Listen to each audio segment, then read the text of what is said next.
Assalamualaikum warahmatullahi wabarakatuh. Masih bergabung bersama Bang Dipo Usman di dalam kuliah online tentunya dalam program bisnis, dan tentunya hari ini alhamdulillah kita bisa ketemu lagi dengan rahmat Allah Subhanahu wa taala. Semoga kita semua dalam keadaan sehat walafiat. Salawat serta salam tetap kita aturkan kepada nabi besar kita, Nabi Allah Nabi Muhammad sallallahu alaihi wasallam. Semoga keluarga, sahabat dari kita para pengikutnya mendapatkan cahaya kebenaran dari Allah Subhanahu wa taala. Mitra GIC, apa kabar? Semoga sehat selalu di Ramadan yang ke-21, dan semoga Allah Subhanahu wa taala menerima segala amal ibadah kita, dan tentunya juga kita berharap kepada Allah Subhanahu wa taala semoga keluarga kita dan negara kita ini terbebas dan tentunya sembuh dari virus corona. Baik Mitra JIC, alhamdulillah kita hadir dalam program kuliah online yang insya Allah ini adalah kerjasama dengan Radio JIC, yaitu dari komunitas God Record Management, kemudian juga Bursa Wakaf, serta komunitas toko muslim ya, Kokolim. Yang tentunya Mitra JIC ini juga bekerja sama juga dengan Divisi Pengembangan Bisnis Jakarta Islamic Center.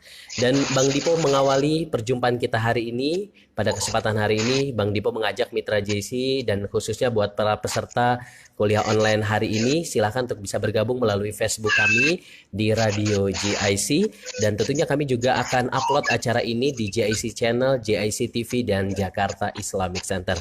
Dan alhamdulillah sudah hadir bersama kita narasumber yang insya Allah akan menemani kita, yaitu Dr. Kautsar Riza Salman yang saat ini berada di wilayah Jawa Timur, tepatnya di Malang ya.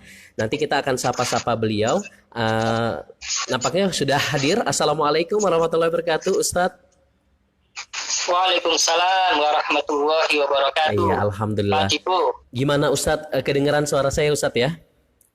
Ya, jelas, suaranya jelas. Alhamdulillah. Alhamdulillah. Nah, suara saya juga jelas ya. Ya, cukup jelas ya, dan bagus Ustadz. Alhamdulillahirabbil alamin.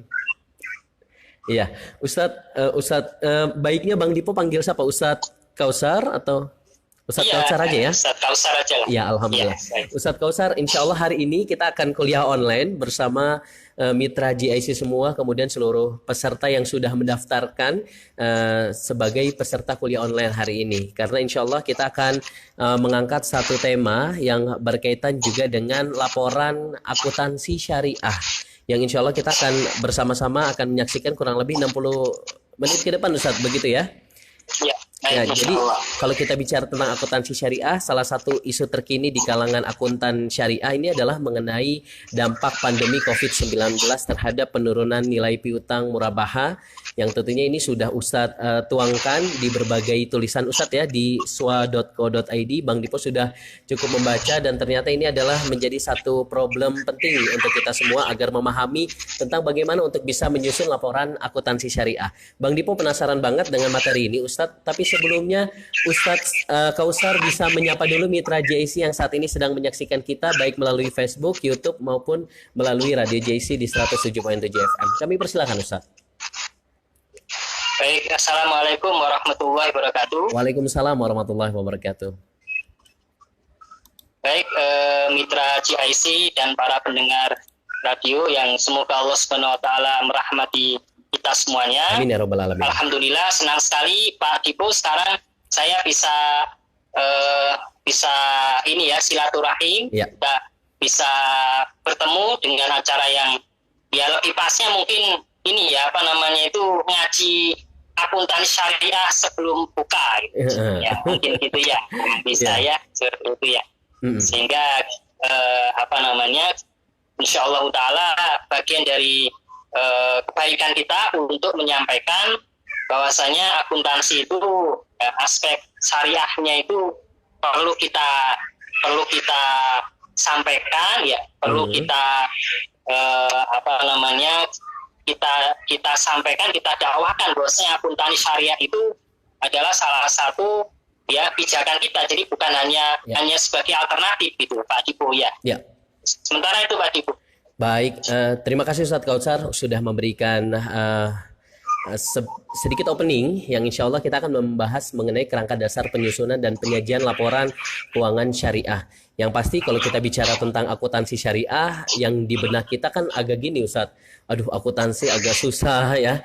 Bagaimana kita insya Allah pada kesempatan hari ini di kuliah online kali ini, kita mencoba untuk menjelaskan tentang ini Ustadz ya, kerangka dasar penyusunan dan penyajian laporan keuangan syariah dengan lebih mudah dipahami oleh masyarakat kita. Karena ini kan amat penting, terutama bagi bendahara mungkin kalau di sekitaran kita gitu ya, agar bisa memahami tentang hakikat akuntansi syariah. Boleh Ustadz langsung saja dimulai pada kesempatan hari ini, dan kami juga Mitra JC mengundang Anda, kita menayangkan slide. Jadi buat Mitra JC bisa langsung bergabung melalui Facebook Radio GIC, dan para peserta bisa disimak karena kita menampilkan slide-slide yang ada di sebelah kiri atau di sebelah kanan dari Mitra JC, penampilan layar mengenai kerangka dasar penyusunan dan penyajian laporan keuangan syariah. Kami persilakan Dr. Kautsar Riza Salman pada hari ini 14 Mei 2020. Kami persilakan. Baik, terima kasih Pak Dipo. Jadi para pendengar radio yang saya banggakan, saya muliakan, semoga dirahmati Allah Subhanahu wa taala. Jadi kerangka dasar penyusunan dan penyajian laporan keuangan syariah ini adalah fondasi dasar kita ya untuk belajar tentang akuntansi syariah. Jadi sebelum kita masuk pada akad-akad syariah yang lebih detail terkait dengan beberapa ya perlakuan akuntansi ya, maka kita harus paham dulu ya apa itu kerangka dasar penyusunan dan penyajian laporan keuangan syariah. Jadi di kerangka dasar penyajian penyusunan dan kerangka dasar penyusunan dan penyajian laporan keuangan syariah ini diatur ya beberapa poin penting berkaitan dengan tujuan ya, tujuan, kemudian ruang lingkup ya, kemudian juga dibahas terkait dengan siapa saja yang termasuk dalam pengguna laporan keuangan syariah, kemudian juga paradigma. Ini yang penting Pak Dipo ya. Jadi paradigma transaksi syariah itu yang membedakan transaksi syariah dengan transaksi konvensional ya. Kemudian juga berkaitan dengan asas. Jadi transaksi syariah itu harus terpenuhi beberapa asas. Jadi ada 5 asas yang nanti perlu disampaikan. Kemudian juga terkait dengan karakteristik ya, karakteristik transaksi syariah. Apa saja karakteristik transaksi syariah itu? Sehingga basicnya itu ya, karena kita bicara accounting ya, akuntan syariah, maka basicnya transaksi. Karena semua jurnal ya, semua laporan itu dasarnya dari transaksi. Maka transaksinya itu harus mengandung asas dan karakteristik ya. Kemudian apa itu tujuan laporan keuangan syariah itu juga dituangkan ya di kerangka dasar penyusunan dan penyajian laporan keuangan syariah. Kemudian juga asumsi dasar dan apa saja yang termasuk unsur-unsur dalam laporan keuangan syariah. Ya cuma nanti luas sekali ya Pak Dipo, karena laporan keuangan syariah itu pada entitas mana yang yang kita bahas ya, karena ada entitas tanpa akuntabilitas publik ya, etap itu ya, itu ada umpamanya seperti masjid, kemudian pesantren, itu kan mengacunya ke sana. Tapi juga diterangkan juga ya, ada pedoman akuntansi pesantren, dan juga ada standar akuntansi untuk para pengelola zakat, ada standar akuntansi untuk para pengelola wakaf ya, kemudian juga untuk non amil ya, yang bukan amil zakat itu juga ada sendiri perlakuan akuntansinya. Itu secara garis besar isi dari kerangka dasar penyusunan dan penyajian laporan keuangan syariah. Iya, baik. Jadi nanti ini yang penting nih Pak Dipo, acuannya Pak Dipo. Ya, acuan para pemirsa juga para pendengar bisa melihat ya berkaitan dengan acuan dari akuntan syariah.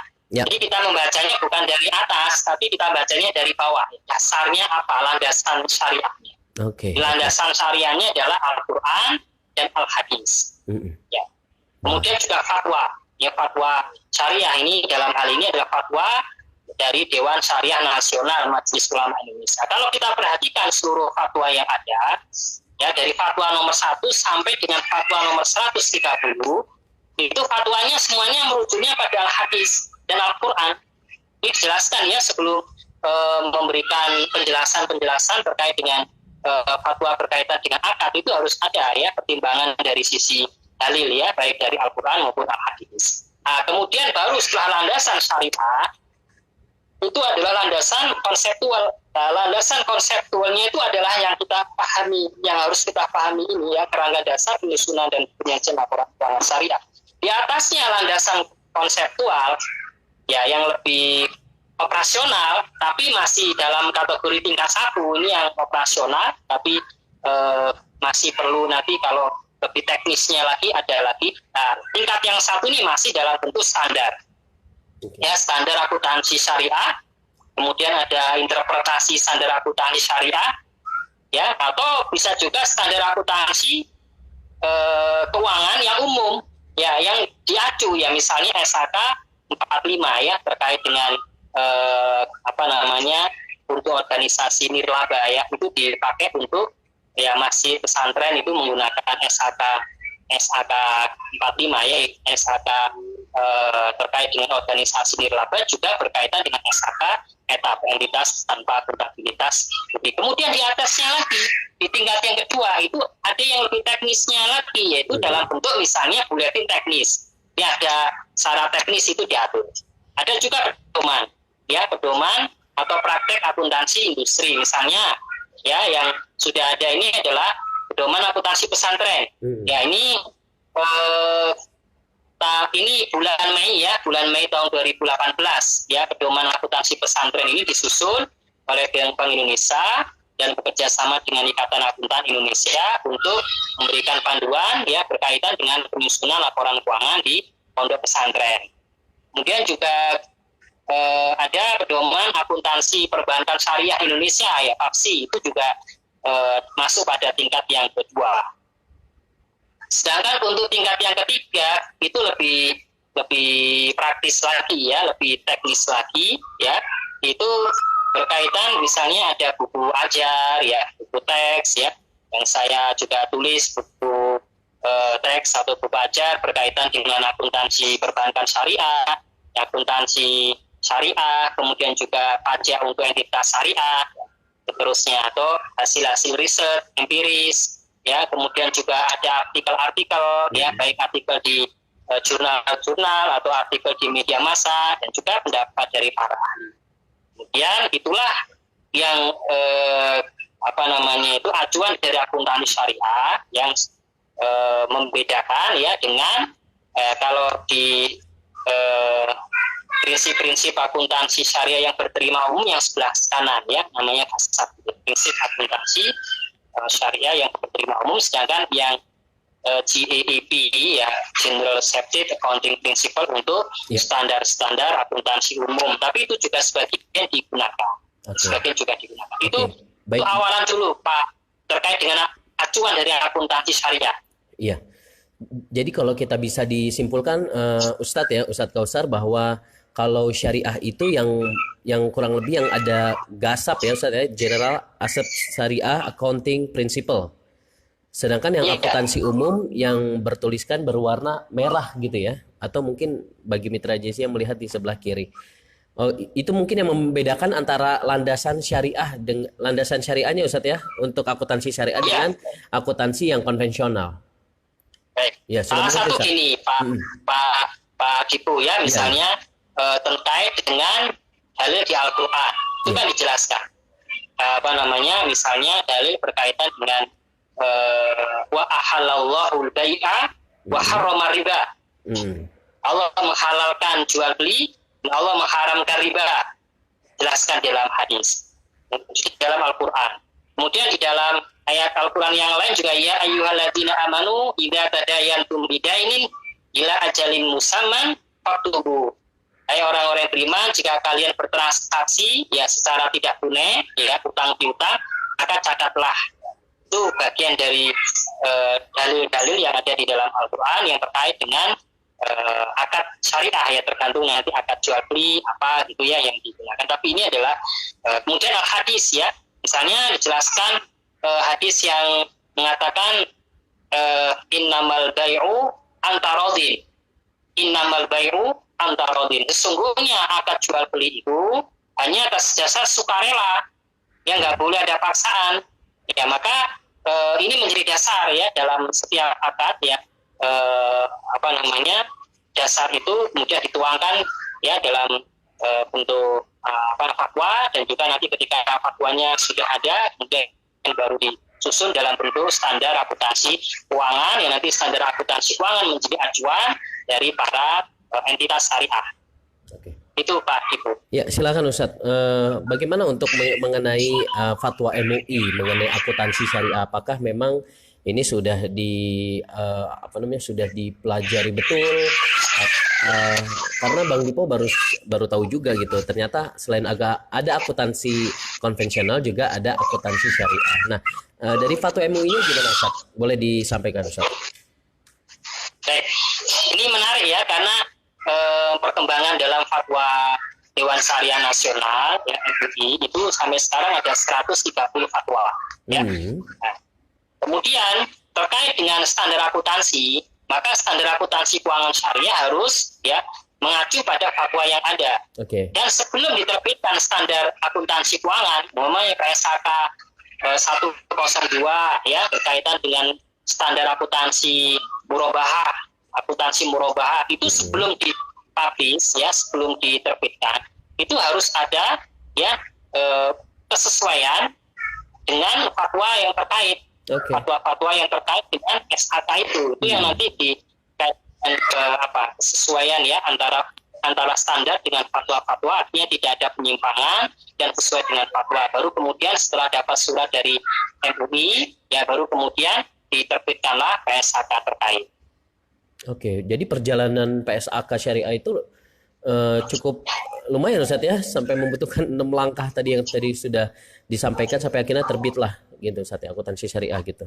Sebetulnya ini menurut saya ini ya, kita masih harus memperbanyak lagi standar akuntansi keuangan. Okay. Karena memang bisnis itu juga semakin lama semakin berkembang ya. Kalau kita lihat sejarahnya, sejarah akuntansi syariah ya, sejarah akuntansi Islam ya, itu sudah berlaku jauh ketika masa Nabi Muhammad dan juga masanya para sahabat, dan bahkan sudah sangat maju ketika di Bani Abbasiyah.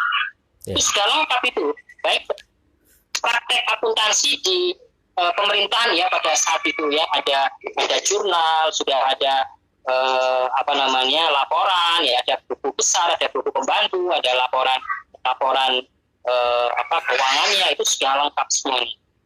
Bahkan berkaitan dengan sejarah akuntansi Islam itu sebetulnya jauh lebih dulu daripada tulisan Lukas Pacioli ya, terkait dengan akuntansi double bookkeeping itu ya. Sehingga itulah menjadi dasar. Juga kita lihat ya, terkait dengan jumlah masyarakat Muslim kita 85% itu ya Pak gitu ya. Kemudian juga kita lihat jumlah masjid itu sudah ya cukup banyak lah ya, jumlah pesantren juga cukup banyak, sehingga jumlah, bahkan saya mencatat jumlah kelas menengah yang Muslim itu ada sekitar 100 juta. Kemudian jumlah masjid dan musola kurang lebih 800.000. Jumlah pesantren ada ya sekitar 30-an ribu. Jumlah nazir wakaf kita ada 200-an ya, belum jumlah amil zakat dan seterusnya. Ini sebetulnya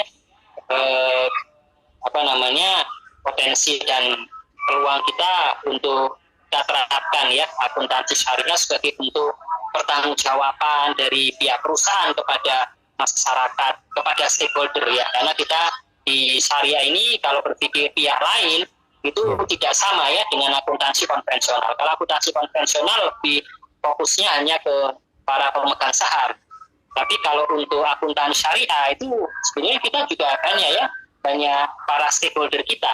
Ya, misalnya para pemilik dana syirkah, pemilik dana Qardul Hasan, para pemilik dana KOR, para pemilik dana Wadiyah dan yang lain sebagainya. Sehingga itu yang harus menjadi, bahkan selain kepada para stakeholder yang harus menjadi perhatian kita adalah bahwasanya semua yang kita lakukan kan akan kita pertanggungjawabkan pada Allah Subhanahu wa taala, termasuk dalam hal kita melaporkan aktivitas usaha kita, di aktivitas usaha yang kita laporkan, di aktivitas usaha yang bebas dari hal-hal yang diharapkan. Oke. Itu ya mungkin ya Pak Ibu ya. Baik Ustadz, menarik ya kalau ketika kita bicara tentang akuntansi syariah yang ternyata kalau kita lihat dan kita telisik bukan hanya menghitung secara konvensional, tapi betul-betul ini sesuai dengan apa yang diajarkan oleh Rasulullah. Bagaimana akuntansi mengajarkan membuat dan menyusun laporan keuangan, dan kemudian juga tadi menarik juga Ustadz, tadi antum menyampaikan bahwa ada akuntansi pesantren. Nah, Bang Dipo penasaran dengan mengenai akuntansi pesantren ini. Boleh dijelaskan lebih detail lagi Ustadz seputar akuntansi pesantren mengenai hal ini? Baik. Silakan Ustadz. Iya, jadi akuntansi pesantren itu Pak Dipo, Iya. Ini ada pedoman ya. Iya. Jadi bukan standar akuntansi keuangan, tapi pedoman akuntansi pesantren. Pedoman akuntansi pesantren. Pedoman akuntansi di pesantren diterbitkan, ya, disusun dan diterbitkan kerja bareng ya dari Ikatan Akuntan Indonesia dan juga Bank Indonesia. Ya. Pedoman akuntansi pesantren itu kalau saya baca dan saya amati itu memang mengacunya di SAK etap, ya, mengacunya di SAK entitas tanpa akuntabilitas publik ya, sehingga kita nanti ada ya di laporan keuangannya seperti apa penyajiannya, tapi yang penting bahwasanya yang menyusun laporan keuangan pesantren itu adalah yayasan. Jadi yayasan. Nah, yayasan itu harus memisahkan antara aset yayasan dengan aset pondok pesantren. Nah, itu yang harus dipahami oleh para pengelola, sehingga harus dipisahkan. Ya, asetnya dipisahkan, liabilitasnya dipisahkan, ya, kemudian aset netonya dipisahkan. Jadi istilahnya aset neto ya, bukan ekuitas. Jadi kalau di laporan posisi keuangan itu ada aset, ya, ada liabilitas, ada aset neto, ya, ada aset neto. Nanti ada aset neto ini ada yang terikat, ada yang tidak terikat, bukan ekuitas ya. Kemudian ada laporan aktivitas, bukan laporan laba rugi. Itulah yang membedakan antara akuntansi syariah untuk entitas sosial ya dengan akuntansi konvensional. Tapi juga beda dengan akuntansi syariah, ya, tapi untuk entitas syariah yang komersial, yang non sosial ya, seperti perbankan syariah, itu beda lagi ya laporan keuangannya. Ada ya beberapa laporan ya, seperti laporan rekonsiliasi pendapatan bagiasi dan yang lain. Tapi saya pikir problem utama kita di pesantren itu ya pada akuntabilitas ya, dalam bentuk laporan keuangan yang sudah terstandar ya, yang komplit, menyampaikan kepada ya semua stakeholdernya, ya ini loh laporan keuangan pesantren. Kita kan selama ini juga tidak tahu ya, tidak tahu bagaimana praktek akuntansi di pesantren itu. Yeah. Yang ini insya Allah hari Selasa besok ya, forum dosen akuntansi publik seluruh Indonesia itu akan mengadakan atau akan menyelenggarakan seminar nasional terkait dengan akuntansi pesantren. Nanti saya salah satu narasumbernya akan bahas terkait dengan bagaimana konsep dan pelaporan akuntansi untuk pesantren. Gitu. Baik, menarik mengenai pedoman akuntansi pesantren, bahwa tadi sudah diberikan sedikit penjelasan mengenai apa sih inti dari pedoman akuntansi pesantren, bagaimana keuangan pesantren itu memang harus juga dipisahkan ya Ustaz, agar bisa lebih mengaturnya dan kita juga bisa lebih memahaminya antara rekening misalnya yayasan untuk mengaturnya dengan yang lain. Nah Ustadz, kita sekarang masuk ke kerangka konseptual akuntansi. Nah Ustadz boleh jelaskan seperti apa kerangka konseptual akuntansi yang Ustadz maksud? Mulai dari kerangka serta tujuannya Ustadz. Baik, ya. Ini kerangka konseptual akuntansi. Ini kerangka konseptual itu ya, itu sebetulnya sistem yang menjelaskan berkaitan dengan tujuan. Yeah. Apa sih sebetulnya tujuan laporan keuangan syariah? Kenapa harus disusun laporan keuangan syariah? Sifat-sifat dasar apa? Misalnya sifat dasar itu berkaitan dengan asasnya apa? Sebelum asas, paradigma. ternyata akuntansi syariah itu, transaksi syariah itu ada paradigmanya yang harus kita pahami. Kemudian ada asas, ada karakteristik, ya, sehingga mengarah pada standar konsisten, sehingga semua standar akuntansi keuangan syariah (SAK) itu harus mengacu pada kerangka konseptual akuntansi ini, ya, nggak boleh keluar dari kerangka konseptual akuntansi. Makanya salah satu pengguna dari kerangka konseptual ini adalah para penyusun, ya, atau para penyusun standar akuntansi syariah. Kemudian di kerangka konseptual itu, ya, terdiri atas sifat, tadi sudah saya jelaskan, sifat, ada fungsi, dan batasan akuntansi keuangan. Dan sekaligus yang menjelaskan apa saja unsur-unsur yang ada dalam laporan keuangan. Nanti yang menarik untuk para pendengar terkait dengan di laporan keuangan syariah itu ada istilah dana sirka temporer. Dana sirka temporer ini nggak bisa ya kita masukkan ke liabilitas, nggak bisa juga kita masukkan ke ekuitas atau modal. Karena dana sirka temporer itu kenapa dikatakan temporer? Karena sirka, kerjasama investasi, itu sifatnya sementara. Jadi yang digunakan istilah dana sirka temporer. Ketika saya umpamanya menjalankan usaha, saya mendapatkan dana, ya, tapi dalam rangka untuk menambah investasi saya, maka saya mengakuinya sebagai dana sirka temporer. Dana sirka temporer nggak bisa saya masukkan ke liabilitas, ya, nggak bisa juga saya masukkan ke ekuitas karena dia bukan pemegang saham dan juga dia bukan kreditur, sehingga dia berada pada posisi di tengah-tengah antara liabilitas dan ekuitas. Itu yang menjadi kerangka dasar, ya, kerangka konseptual. Ya. Kerangka konseptual ibaratnya kalau di bangunan itu pondasinya lah, ya, pondasi. Kalau pondasinya nanti untuk bangunannya ini lah, itu baru nanti standarnya.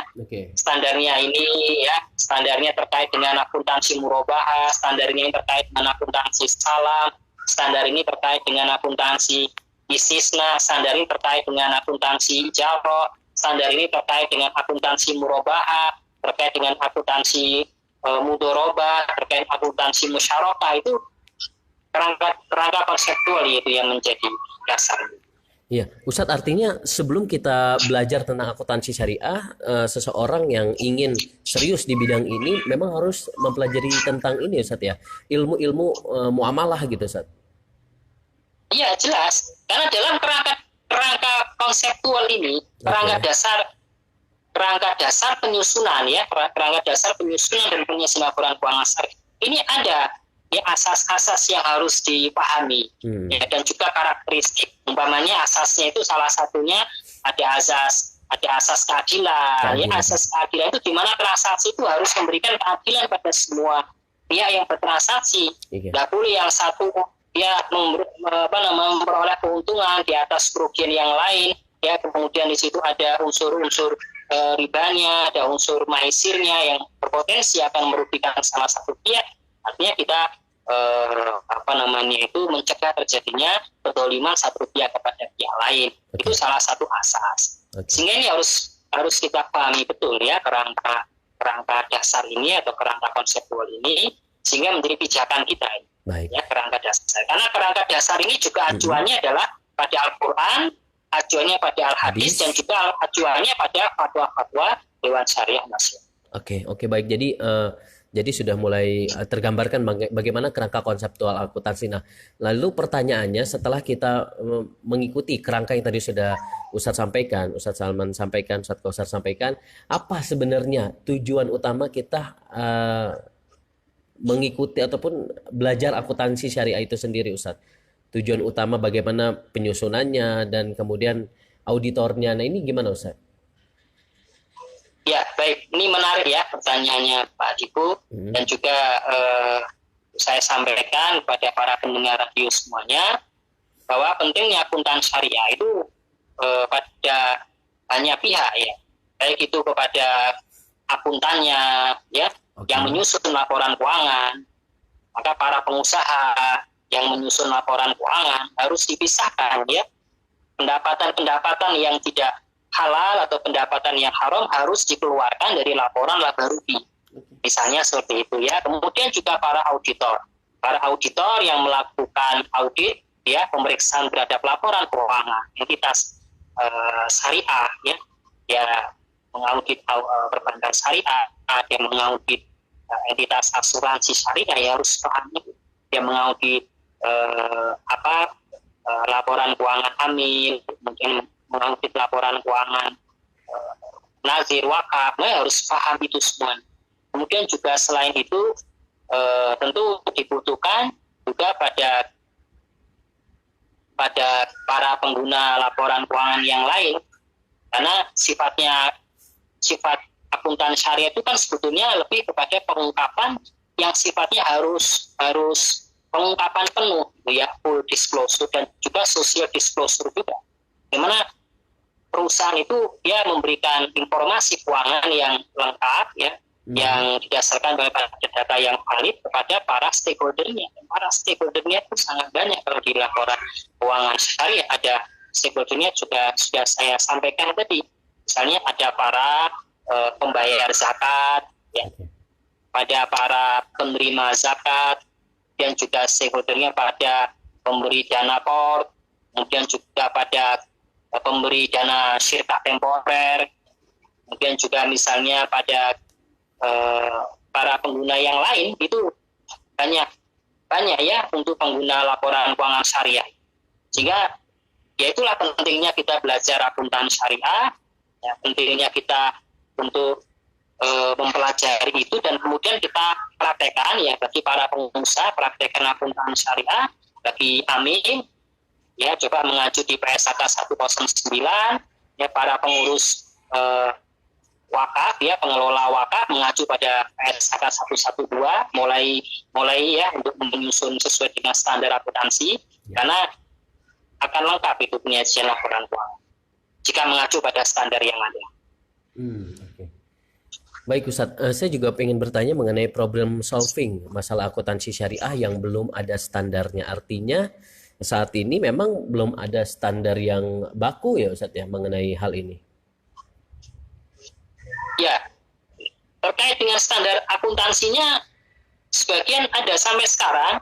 Ya, standar akuntansi keuangan yang menjelaskan tentang akuntansi akad syariah itu ada 12 standar. Itu belum dihitung dengan kerangka, ya, kerangka konseptual.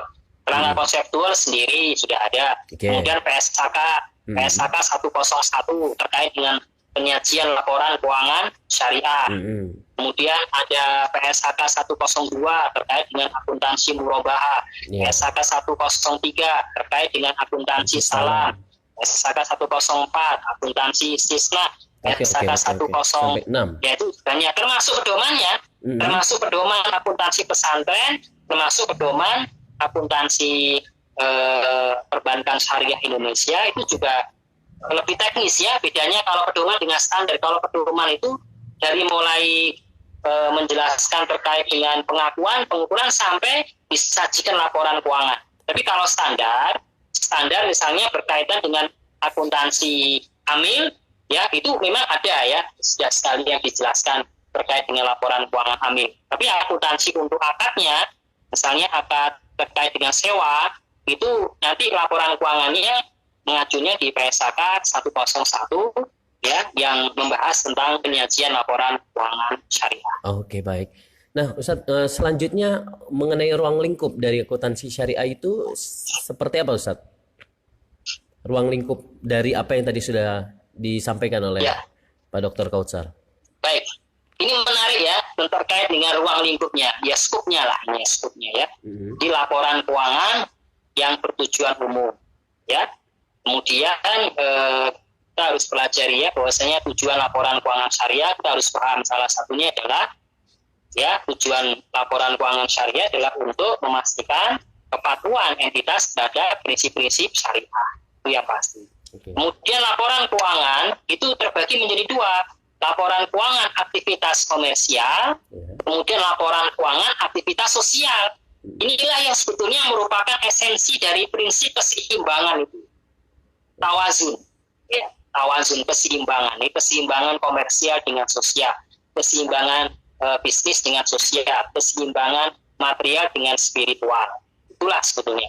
Nah, konten dari aktivitas komersial ya laporan posisi keuangan, laporan laba rugi, ya laporan aktivitas, ya kalau bagi perusahaan entitas sosial ya dia menggunakan akuntansi, dia menggunakan laporan aktivitas. Kalau untuk aktivitas sosial, misalnya ada laporan terkait dengan laporan sumber dan penggunaan dana kebajikan.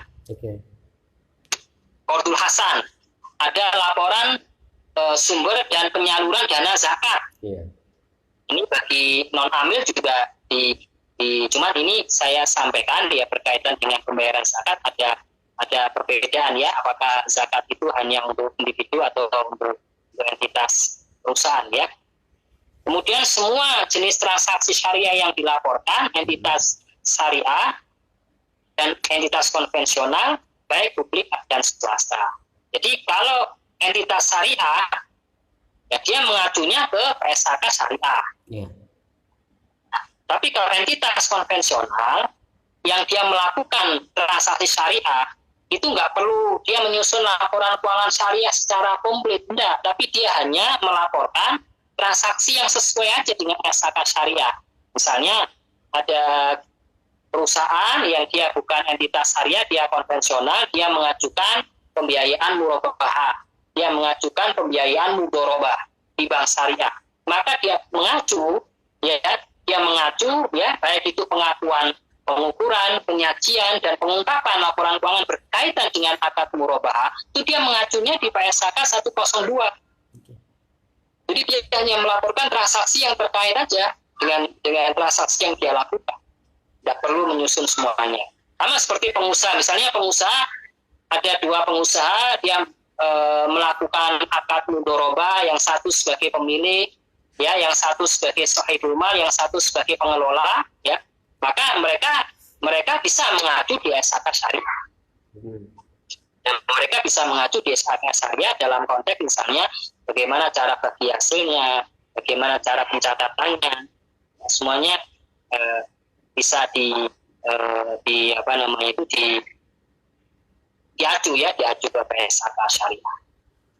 Seperti itu. Jadi ini ruang lingkupnya yang ingin kita sampaikan pada para pendengar semuanya. Jadi PSHK syariah itu ya PSHK yang nanti ini masih dalam proses pembahasan PSHK 113 dan terakhir masih PSHK 112 terkait dengan akuntansi wakaf.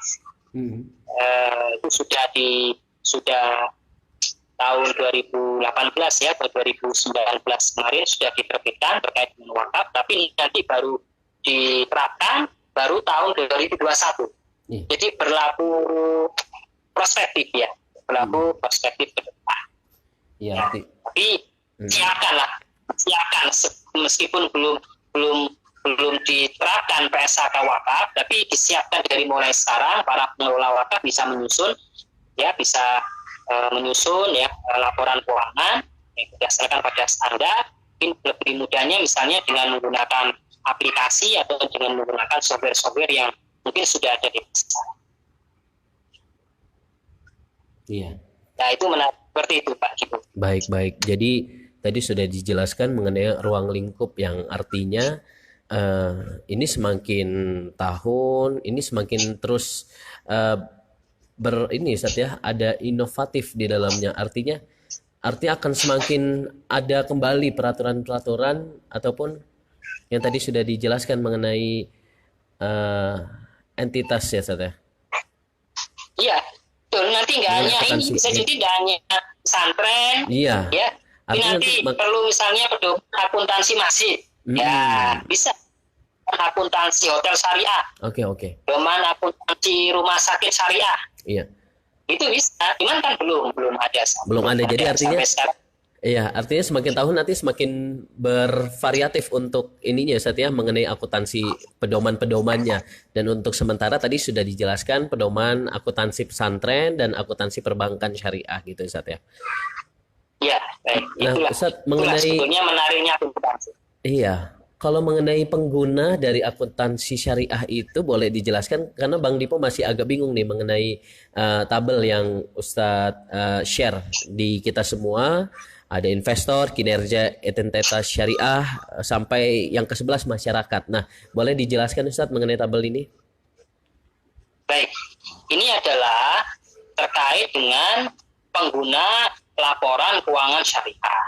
Oke. Oh, ini pengguna laporan keuangan syariah. Kita bisa pengguna laporan keuangan syariah. Oke. Dan nanti semuanya juga tergantung dengan karakteristik dari entitas syariah itu. Karakteristiknya apa? Maka nanti pengguna itu akan menyesuaikan dengan karakteristiknya. Umpamanya seperti ini. Penggunanya investor, ya investor. Maka pemegang saham kan, para pemegang saham itu butuhnya informasi terkait dengan apa? Kan laporan laba rugi. Ya, kinerja entitas. Nah, itu juga ada karena itu bagian dari aktivitas komersial. Kemudian misalnya yang kedua, pemberi dana kor. Ya, pemberi dana kor. Ya, pendaya gunaan dana kor sosial ya. Kor itu ini, sosial Ustaz ya? Ya, ini sebetulnya belum sempat saya ini ya. Ini sebetulnya yang dana kor itu pinjam meminjam ya, piutang gitu ya, pinjam meminjam. Kalau sosial itu lebih ke pemberi dana qardul hasan. Itu ke dana qardul hasan ya kalau sosial. Tapi kalau pemberi dana qard itu artinya ya para pihak yang memberikan ya pinjaman kepada perusahaan. Cuman seperti ini ya, konteksnya pinjaman nanti ada beberapa hal yang perlu kita kaji lebih dalam ya, terkait dengan pinjaman yang syar'i seperti apa, pinjaman yang tidak syar'i seperti apa. Nah, maka pemberi dana qard juga butuh ya butuh berkaitan dengan informasi terkait dengan itu. Kemudian pemilik dana syirkah. Jadi saya sampaikan, kalau saya umpamanya sebagai pengusaha, saya menerima dana syirkah dari pengusaha lain atau dari entitas keuangan syariah, maka pemilik dana itu akan butuh informasi berkaitan dengan imbal hasilnya berapa, imbal hasil yang saya terima berapa. Ya, tentu kan awalnya harus tahu ya berkaitan dengan nisbahnya berapa, apa saja yang menjadi dasar untuk pengukuran dari bagi hasil, itu semuanya harus ada dalam akad. Nah, ini bagi hasilnya berapa yang diterima. Nah, itu makanya penting nanti laporan rekonsiliasi bagi hasil. Kemudian pemilik dana titipan, ya benefit dan imbal hasilnya, apa yang dibutuhkan ya. Kemudian pembayar dan penerima zakat, infak, wakaf, zakat, infak, sedekah dan wakaf, ziswaf, para pembayarnya ya, musakinnya, kemudian penerimanya, mustahiknya, bagaimana penyalurannya. Mereka juga ingin tahu bagaimana penyaluran dana zakat, infak, sedekah dan juga wakaf. Kemudian juga pengawas syariah, dewan pengawas syariah, membutuhkan informasi berkaitan dengan ya nanti melakukan terkait dengan review kepatuhan syariah ya dari aktivitas usaha di entitas tadi dengan fatwa-fatwa Dewan Syariah Nasional. Kemudian juga para pengguna yang lain, kalau itu hampir sama ya, kayak karyawan, pemasok, pelanggan, ini hampir sama dengan yang ada di laporan keuangan umumnya ya, laporan keuangan konvensional. Oke, baik. Itu. Banyak kan, seperti itu kan kita bisa lihat para penggunanya banyak. Itulah yang harus dipenuhi ya berkaitan dengan kebutuhan pengguna laporan keuangan. Ya ini sangat pas ya Tat ya di di 10 malam terakhir di bulan suci Ramadan ya. Kita harus betul-betul paham betul bagaimana kita bisa menggunakan dana yang ada dan bisa menyusun laporan keuangan sesuai dengan syariah. Ada pembayaran dan penerima ziswaf, ini juga amat sangat penting ya untuk para pengurus masjid terutama yang bagian amil. Jadi kalau hijau itu artinya itu kebutuhan informasi. Adapun yang poin 7 sampai poin 11 dari karyawan sampai masyarakat ini yang kebutuhan informasinya itu adalah laporan keuangan syariahnya itu Ustaz ya. Kebutuhan informasinya ya. Yang 7 sampai 11 saya Ustaz. beri warna hijau itu yang 2 sampai 6 yaitu enggak ada di pengguna laporan keuangan konvensional. Jadi itu hanya ada pada pengguna laporan keuangan syariah. Ya tentunya yang saya sampaikan tadi sesuai dengan karakteristik entitas syariahnya. Karakteristiknya apa? Umpamanya misalnya adalah para laporan keuangan untuk amil, maka yang membutuhkan adalah pihak pembayar dan penerima juga. Ya zakat, infak, sedekah, termasuk juga pengelola wakaf. Ya maka pengguna informasinya adalah pembayar dan penerima wakaf. Ya. Baik, Ustadz, mengenai proses dari akuntansi syariah itu seperti apa Ustadz? Boleh dijelaskan?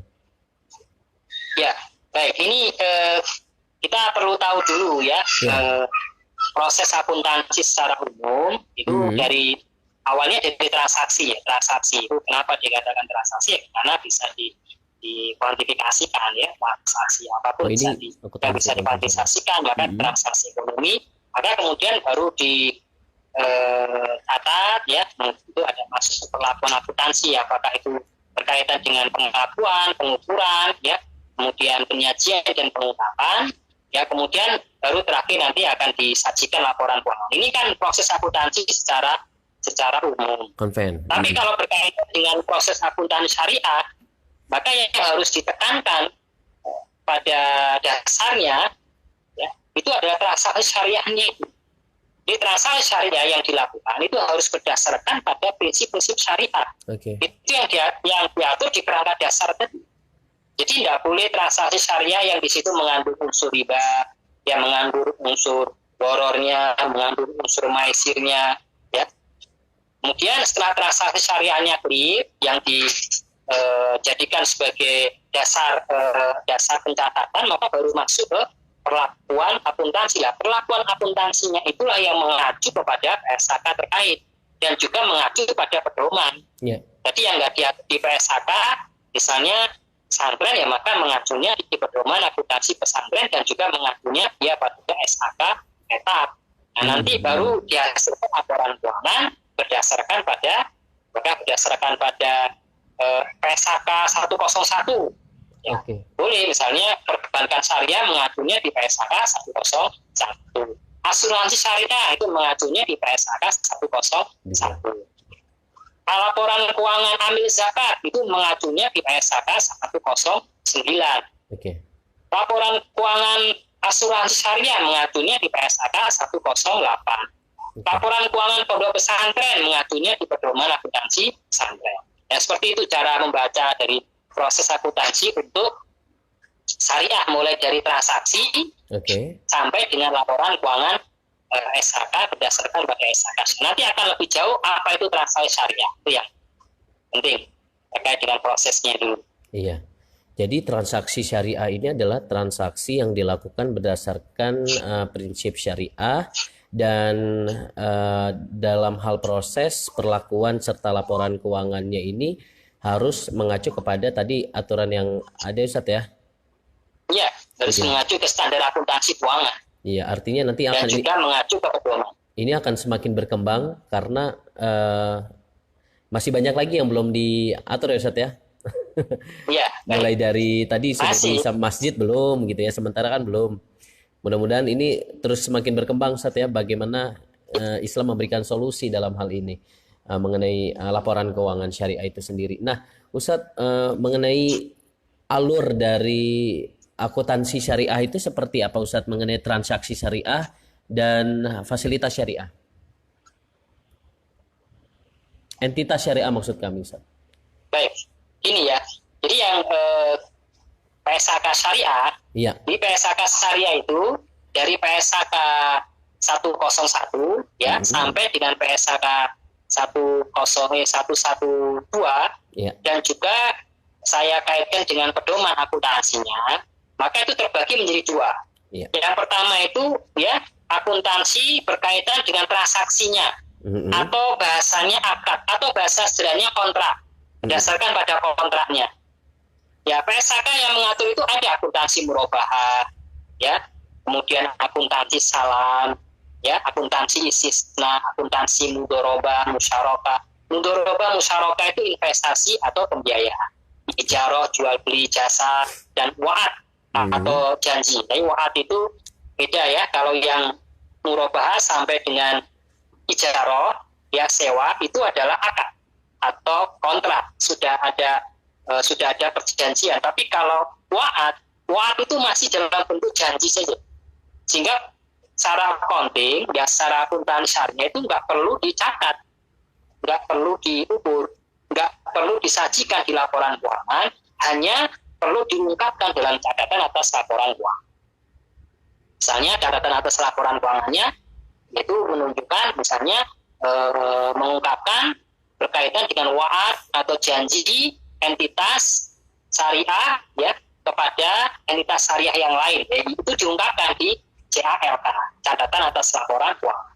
Kemudian yang kedua, ya, yang berkaitan dengan entitas, ada yang diatur sendiri. Entitas syariah. Ya, misalnya perbankan syariah ini diatur di PSAK 59, juga ada di pedoman akuntansi pesantren, pedoman akuntansi perbankan syariah Indonesia PAPSI tahun 2013. Asuransi syariah diatur di PSAK 108. Amil zakat diatur di PSAK 109. Penerbit dan investor suku diatur di PSAK 110. Nazir wakaf diatur di PSAK 112. Pedoman akuntansi pesantren itu lebih teknis, dari mulai jurnal sampai dengan laporan keuangan. Apakah pedoman tadi bisa diterapkan atau masih membutuhkan ya pendampingan, ya membutuhkan adanya seminar atau workshop mungkin perlu ya, karena pedoman itu kadang-kadang juga kalau tidak dibaca oleh orang accounting itu juga kadang khawatirnya nanti akan menimbulkan ya kekeliruan atau kesalahan dalam penyajian laporan keuangan syariah. Iya Ustadz, artinya kalau kita bicara tentang entitas syariah itu sendiri, dari penjelasan lebih terperinci sebenarnya ada ya Ustadz ya kegiatan-kegiatan semacam workshop gitu kepada para yang ingin mendalami mengenai akuntansi syariah gitu Ustadz ya. Seperti nanti Ustadz akan mengisi di pedoman pesantren gitu. Iya. Gitu ya. Jadi kalau di tingkatan profesi, ya kalau di tingkatan profesi itu kita di Ikatan Akuntan Indonesia, yaitu kita rutin menyelenggarakan workshop. Ya. Kita rutin menyelenggarakan workshop series ya. Jadi workshop series akuntan syariah mulai dari kerangka dasar, kemudian fikih muamalah sebagai dasar dari penerbitan kerangka dasar, kemudian masuk kepada transaksi syariah, kemudian juga pada entitas syariah. Itu secara rutin kita lakukan ya, sebagai bentuk kepedulian kita, sehingga masyarakat menjadi lebih kenal, dia lebih tahu, dan yang penting adalah mereka bisa mempraktekkan PSAK syariah itu, sehingga juga nanti akan memberikan kemanfaatan pada pihak lain, karena kita juga sebagai perusahaan tentu telah memberikan jasa ya, kontribusi kepada masyarakat, demikian juga masyarakat memberikan kontribusi pada perusahaan, sehingga ya kita harus memberikan informasi yang selengkap-lengkapnya kepada para stakeholder kita. Ya, artinya, itu yang penting. Iya, artinya Mitra JC bisa harus selalu update ya mengenai hal ini gitu ya, akuntansi syariah Ustadz ya. Jadi menarik Ustadz ya mengenai akuntansi syariah, karena memang slide kita juga cukup banyak. Jadi kita agak di ini aja saat kita lebih membahas kembali setelah tadi sudah dijelaskan mengenai akuntansi syariah. Nah, selanjutnya mengenai paradigma transaksi syariah juga Ustadz. Nah, boleh dijelaskan kembali, kalau tadi kan kita sudah bicara tentang kerangka, tujuan, tentang akuntansi dan laporan akuntansi syariah. Nah, sekarang adalah transaksi syariah Ustadz. Di hadapan kita semua Mitra JC ada layar. Di sini ada al-falah, kesejahteraan hakiki secara material dan spiritual. Nah, mohon dijelaskan Ustadz mengenai hal ini. Baik, Mitra JC terkait dengan paradigma, asas dan karakteristik ini saling berkaitan ya. Jadi paradigma itu menjadi dasar dulu ya, kemudian diturunkan ke asas dan juga ke transaksi. Itu yang harus kita pahami. Nah, kita bicaranya dari si paradigma seperti ini. Jadi paradigma itu yang awalnya kita harus paham dulu ya, secara dasarnya dulu bahwa ya semua alam semesta ini itu adalah amanah. Ya, amanah. Ya. Amanah bagi manusia ya, untuk kita kelola dengan cara-cara yang baik ya, dengan cara-cara yang sesuai dengan nilai syariah, sebagai media ya untuk mencapai al-falah. Nah, sebagai media untuk mencapai al-falah. Apa itu al-falah? Kesejahteraan hakiki, baik secara material, nggak hanya secara material tapi juga spiritual. Itulah yang membedakan dengan konvensional, karena di sini ada aspek spiritualitasnya. Kalau si konvensional enggak, dia hanya bicara pada aspek material, sehingga nggak peduli nanti mungkin tidak amanah atau apa, maka amanah sangat penting. Apakah amanah ini bagi perusahaan, pengelola, ya, usaha, atau bagi amanah bagi pihak amil, amanah bagi pihak nazir wakaf, amanah bagi perusahaan perbankan, bagi perusahaan asuransi, semuanya ini adalah amanah. Ya. Kemudian yang juga menjadikan dalam rangka untuk menciptakan al-falah tadi butuh beberapa ini. Salah satunya bahwasanya sangat menekankan ya di paradigmanya akuntabilitas manusia.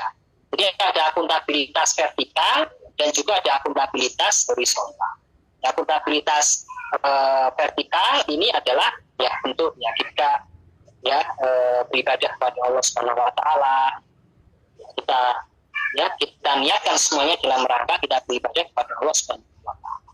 Kemudian akuntabilitas kepada manusia ini misalnya muamalah, termasuk dalam hal kita menyampaikan laporan keuangan, itu akuntabilitas secara horizontal kepada para stakeholder.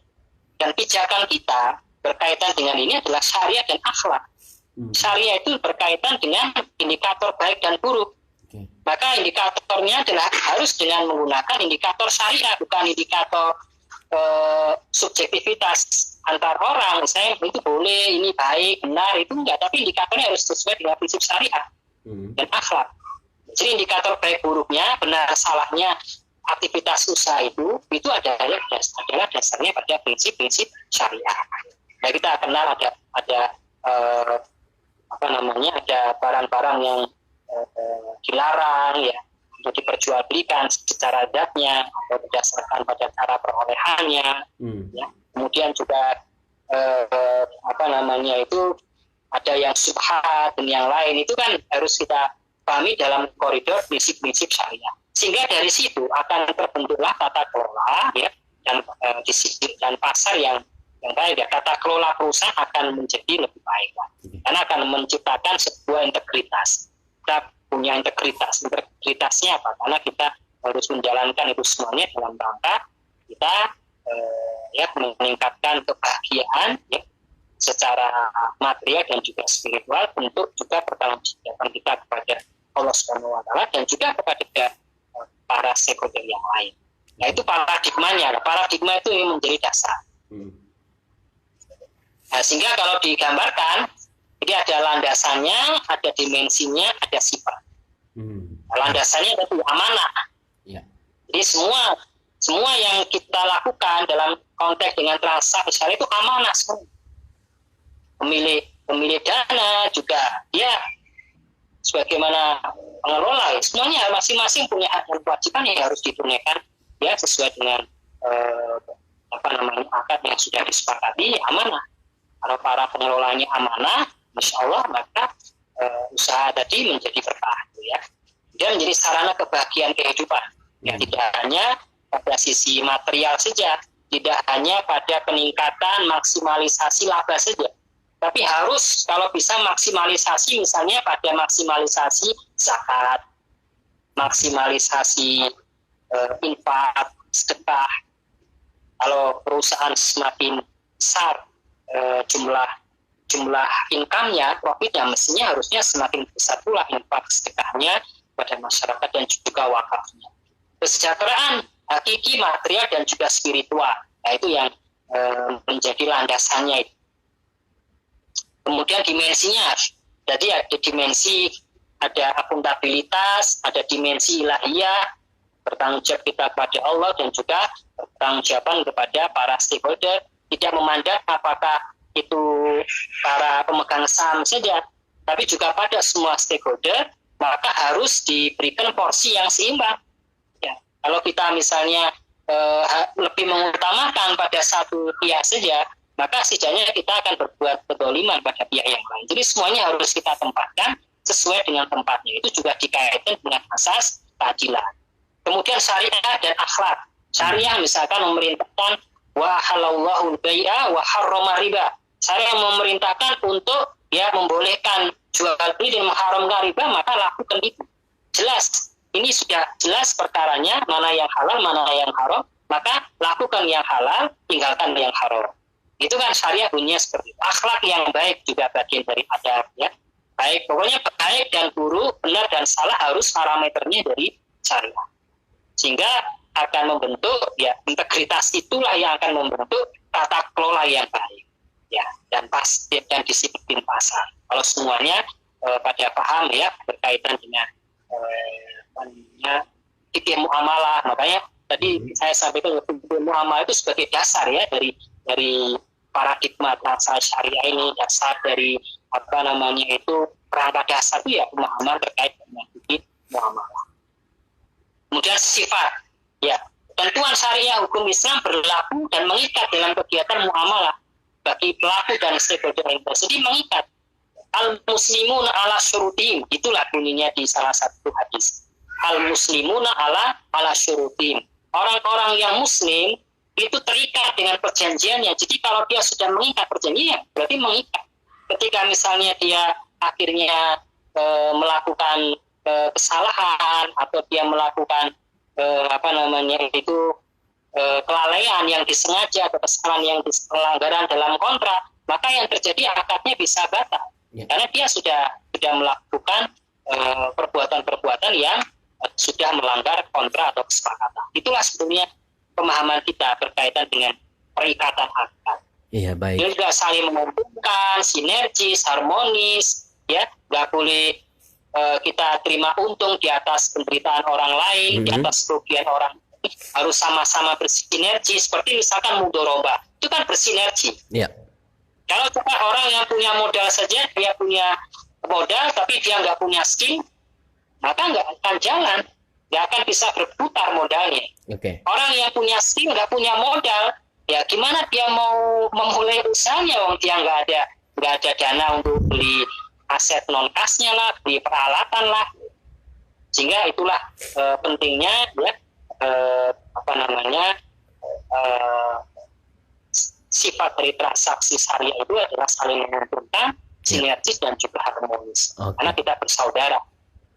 Baik, Ustadz Kautsar, alhamdulillah tadi sudah dijelaskan mengenai paradigma transaksi syariah dengan ada 3 hal, landasan, dimensi, dan sifat yang pastinya saya menarik dengan apa yang disampaikan oleh Ustadz mengenai paradigma transaksi syariah, bahwa ini adalah amanah, sarana pencapaian untuk menciptakan kesejahteraan hakiki secara material dan spiritual. Artinya ketika kita bicara tentang syariah, bukan hanya untung rugi di dalamnya, tapi di situ ada keberkahan. Kemudian bahkan akuntabilitas manusia, di mana syariat dan akhlak sebagai indikator baik atau buruk, benar atau salah di suatu usaha. Ustadz, nampaknya di Jakarta saat ini sudah menunjukkan pukul 17.00. Mungkin sama gitu di Surabaya. Ya, sama di Surabaya juga. Sama ya. Di Surabaya jam 17:03 juga. Sama. Iya, alhamdulillah. Karena memang pembahasan kita sampai kurang lebih 60 menit, janji kita sama Mitra JIC dan para peserta. Jadi insya Allah nanti kita akan lanjutkan kembali Ustadz ya di lain kesempatan. Nah, sebagai kesimpulan apa Ustadz yang ingin disampaikan di tema kita hari ini? Tadi ada 2 subtema yang tadi kita bahas mengenai akuntansi syariah dan paradigma transaksi syariah. Kami persilakan Ustadz sebagai kesimpulan edisi hari ini. Baik, para mitra GIC yang saya hormati, semoga dirahmati Allah SWT. Jadi pembahasan kita di pertemuan yang pertama ini, ya kita memahami terkait dengan pentingnya kerangka dasar, ya kerangka dasar atau kerangka konseptual ini, ya sebagai dasar kita untuk mempelajari dan mengkaji lebih jauh, ya berkaitan dengan standar akuntansi transaksi syariah dan juga standar akuntansi entitas syariah. Okay. Kemudian bahwasanya standar akuntansi syariah itu, ya, selain itu juga ada pedoman akuntansi yang relevan dengan entitas tertentu yang menjadi acuan bagi entitas syariah dan juga menjadi acuan bagi entitas konvensional, ya, yang melakukan aktivitas transaksi syariah tersebut. Itu yang harus kita pahami. Kemudian yang terakhir, bahwasanya paradigma transaksi syariah itu, ya, dalam rangka untuk, ya, menciptakan al-falah, kebahagiaan, baik secara material maupun secara spiritual. Dengan dasar adalah pada mana? Biasanya Ya, semua alam semesta ini adalah amanah, sehingga wajib kita untuk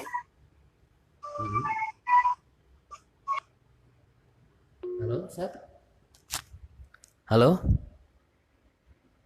Iya, baik. Tadi sudah dijelaskan mengenai kesimpulan oleh Ustadz Kautsar Riza Salman dan Mitra JIC. Alhamdulillahirrahmanirrahim, kita sudah di sesi terakhir pada kesempatan hari ini. Terima kasih banyak untuk Anda Mitra, terkhusus para peserta gitu ya yang sudah mendaftarkan di website kami, dan tentunya ini adalah kuliah online. Dan insya Allah kita akan ketemu lagi di lain kesempatan dengan tema yang berbeda yang tadi sudah disampaikan mengenai kerangka dasar penyusunan dan penyajian laporan keuangan syariah. Sebenarnya masih banyak lagi materi Mitra JC yang akan dibahas, tapi karena memang waktu membatasi kita pada kesempatan hari ini, jadi buat Anda Mitra JC yang menginginkan materi tersebut, silakan Mitra JC tulis di kolom komentar. Nanti kami dari tim kami akan menghubungi Mitra JC untuk memberikan materi mengenai kerangka dasar penyusunan dan penyajian laporan keuangan syariah, serial kuliah akuntansi syariah yang disampaikan oleh Dr. Kautsar Riza Salman yang saat ini berada di Malang, Jawa Timur. Dan tentunya karena saat ini PSBB diterapkan entah itu di Jakarta maupun di Jawa Timur, artinya kita saat ini hanya bisa berbicara melalui video call, melalui WhatsApp yang langsung tersambung oleh Dr. Kautsar Riza Salman. Kami juga ucapkan terima kasih kepada Divisi Bisnis Jakarta Islamic Center Radio JC, Suara Peradaban Islam Jakarta, Gatrikot Manajemen, dan Kokolim Komunitas Tokoh Muslim yang sudah menyelenggarakan kuliah online pada kesempatan hari ini menjelang berbuka puasa. Dan insya Allah kita akan ketemu lagi di lain kesempatan, dan terima kasih banyak atas kebersamaan kita hari ini. Terima kasih juga kepada Ustadz Wisnu Budi Prihatin dan Bapak Jatmiko yang tentunya sudah menyelenggarakan juga kuliah online hingga saat ini. Yang pastinya saat ini sudah terputus bersama Dr. Kautsar Riza Salman yang sudah bergabung hari ini. Insya Allah kita akan kembali di lain kesempatan. Akhirnya saya Bang Dipo Usman pamit undur diri dari ruang dengar Anda. Billahi taufik wal hidayah. Wassalamualaikum warahmatullahi wabarakatuh.